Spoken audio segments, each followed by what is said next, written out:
Talaga naman ang Amara Grace ko. Sinigi ang pili. Ayan po, naglalakad-lakad yan. Nag-iisip-isip yan. Dadampot yan. Ayan na nga ang sinasabi ko sa hula. Ayan o.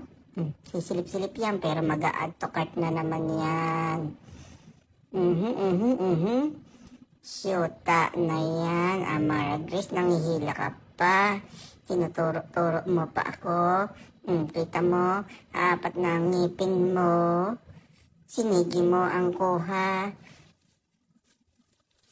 Pagka ganito ang anak mo, maaga kayong mababangkrap.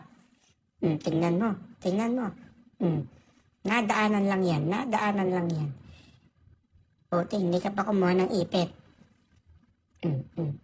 Ayan. Oh, sige, kukuha pa ng cases. Hindi makuha. Ayan na, hindi makuha ang cases. Pero, kumuha ng iba. Ayun. Patay ang bulsa. Daming kinuha, puro sa kanya lang yan.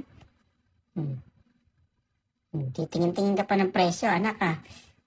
Nagustuhan ng dalawang tsokolating may mukha, kinuha na agad. Nahulog pa, magbabayad pa ng wala sa oras. Ayan na. Kukuha na naman. Nagustuhan lang itsura, kinuha na. Amara Grace ka talaga.